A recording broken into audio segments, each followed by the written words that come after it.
عدالتی حکم کے مطابق جے آئی ٹی میں آئی ایس آئی اور آئی بی کا بریگیڈیئر لیول کا آفیسر شامل ہوگا، جبکہ ایک قابل افسر کا تعین عدالت خود کرے گی۔ عدالت عظمیٰ کا مزید کہنا تھا کہ جے آئی ٹی کی رپورٹ آنے تک راؤ انوار کو گرفتار نہ کیا جائے اور پولیس انہیں سیکیورٹی فراہم کرے۔ چیف جسٹس میاں ثاقب نثار کی سربراہی میں سپریم کورٹ کے 3 رکنی بینچ نے نقیب اللہ محسود قتل کے از خود نوٹس کیس کی سماعت کی۔ سماعت کے دوران آئی جی سندھ اے ڈی خواجہ عدالت میں پیش ہوئے اور راؤ انوار کو گرفتار کرنے کے سلسلے میں اپنی بے بسی کا اظہار کیا۔ 1 فروری کو عدالت عظمیٰ نے سندھ پولیس کے مقدمے میں نامزد سابق S S P Malir Rao Anwar کو 10 دن میں گرفتار کرنے کی مہلت دی تھی۔ آج سماعت کے دوران راؤ انوار کا ایک خط پڑھ کر سنایا گیا۔ سپریم کورٹ کے انسانی حقوق ونگ کو ڈاکخانے کے ذریعے ملا۔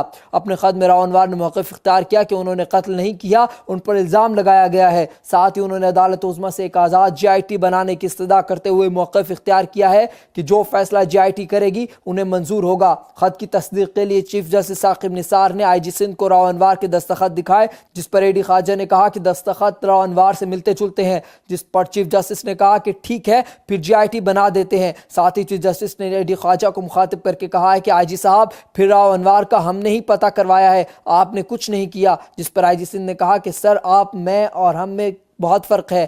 سماعت کے بعد سپریم کورٹ نے راؤ انوار کو حفاظتی ضمانت دیتے ہوئے انہیں جمعے کو پیش ہونے کا حکم دیا ہے۔